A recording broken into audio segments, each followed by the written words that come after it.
नमस्कार मित्रांनो, स्वागत आहे तुमचं आताच्या ब्रेकिंग न्यूजमध्ये। मित्रांनो, तुम्ही जर एखाद्या ठिकाणी नोकरीला लागण्याआधी तुमच्या कागदपत्रांची पडताळणी केली जाते। विशेषतः सरकारी नोकरीवेळी हा नियम अगदी काटेकोरपणे पाळला जातो। पोलीस व्हेरिफिकेशन राहिल्यामुळे नोकरीवरती रुजू होण्यास देखील उशीर होतो। अनेकदा लाल फितीच्या कारभारामध्ये पोलीस व्हेरिफिकेशनला वेळही लागतो। अशा वेळी उमेदवारांसाठी हा कटकटीचा विषय बनून जातो। परंतु अशा उमेदवारांना आता दिलासा मिळणार आहे, कारण सर्वोच्च न्यायालयानं या संदर्भामध्ये एक महत्त्वाचा आणि मोठा निर्णय घेतला आहे।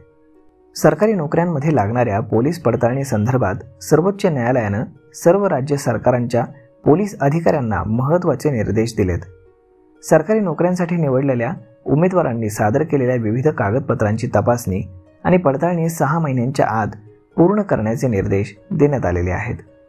न्यायमूर्ती J.K. महेश्वरी आणि न्यायमूर्ती R. महादेवन यांच्या खंडपीठानं 5 डिसेंबर रोजी कागदपत्र पडताळणी संदर्भात महत्त्वाचे निर्देश दिलेले आहेत।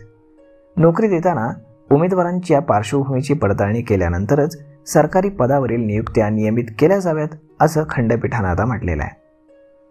वासुदेव दत्त यांनी दाखल केलेल्या याचिकेवरती न्यायालयामध्ये सुनावणी चालू होती। यात कोलकाता उच्च न्यायालयाच्या आदेशाला आव्हान देण्यात आलं होतं। पश्चिम बंगाल राज्य प्रशासकीय न्यायाधिकरणानं दिलेला निर्देश कलकत्ता उच्च न्यायालयानं फेटाळला होता। सर्वोच्च न्यायालयामध्ये प्रकरणाची सुनावणी चालू होती। त्यामध्ये कर्मचाऱ्याला निवृत्तीच्या तारखेच्या 2 महिने आधी बडतर्फ करण्यात आलं होतं। दरम्यान सर्वोच्च न्यायालयानं हा निर्णय फेटाळताना महत्त्वाचे निर्देश दिले। याचिकाकर्ता 6 मार्च 1985 रोजी सार्वजनिक सेवेमध्ये रुजू झाला। असं असताना पोलिसांकडनं पडताळणी अहवाल 7 जुलै 2010 रोजी देण्यात आला। त्यावेळी याचिकाकर्ता कर्मचाऱ्याला निवृत्तीला केवळ 2 महिने राहिले होते। तेव्हा आता त्याचा अहवाल संबंधित विभागाला देण्यात आला आणि तो देशाचा नागरिक नाही असं यामध्ये म्हटण्यात आलंय। सर्वोच्च न्यायालयानं सर्व राज्यांच्या पोलीस अधिकाऱ्यांना आता महत्त्वाचे निर्देश दिलेत। सरकारी सेवेमध्ये नियुक्तीसाठी निवडलेल्या उमेदवारांची कागदपत्र छाननी नियुक्तीच्या 6 महिने आधी करण्याचे निर्देश आता देण्यात आलेत। उमेदवारांच्या नियुक्त्या त्यांच्या पार्श्वभूमीची पडताळणी केल्यानंतरच नियमित करण्यात याव्यात।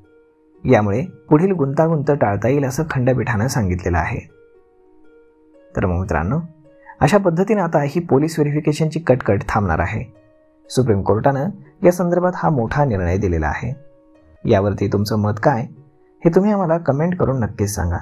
आणि जर हा व्हिडिओ तुम्हाला आवडला असेल तर आपल्या जवळच्या मित्रमंडळींसोबत देखील हा व्हिडिओ तुम्ही शेअर करायला विसरू नका। धन्यवाद।